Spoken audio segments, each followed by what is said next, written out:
morning mga kamamangske. For today's video, ito ay patungkol sa mga nakakuhang AFAM. Hindi lahat.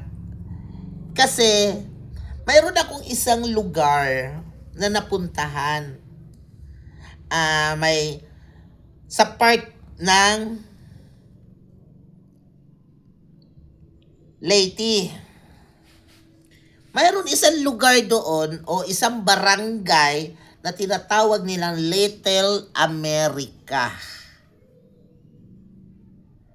Little America is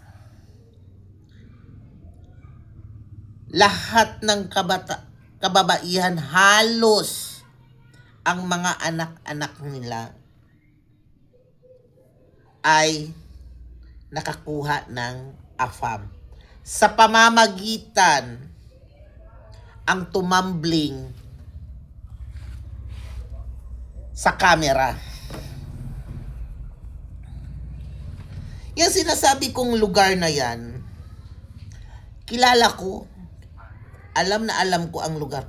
Kaya lang nung minsan nakasalamuha ko ang mga taong iyan, although meron akong kaklase mga kamamangski, na dati nagtitinda, alam mo yung buko, yung niyog, na gagawing latik, kung tatawagin ay coconut candy. Yun ang paninda niya sa school. Ginagawa niya yun, tinitinda niya sa school. Doon sa isang nayon na yan. Kasi yung nayon na yan, dati ang mga kabahayan yan, halos kawayan. Simula nagkaroon ng mga AFAM ang mga anak, nanay, magpinsan, mag-asawa.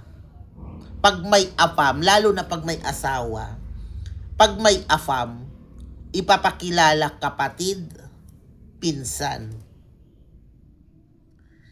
Ngayon, si AFAM, napapaniwala. Yun ang sinasabi ko dito sa last na video ko na huwag tayong kumapit sa patalim.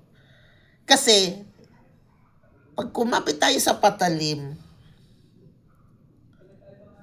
nagiging magarbo tayo kasi hindi nila pinaghihirapan ang pera.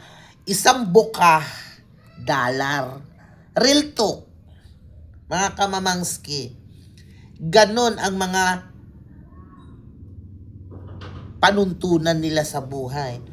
Kaya never nila ako pagsabihan na akala mo kung sino ako. Yun lang mga kamamangski. For today's video, huwag tayong kumapit sa AFAM.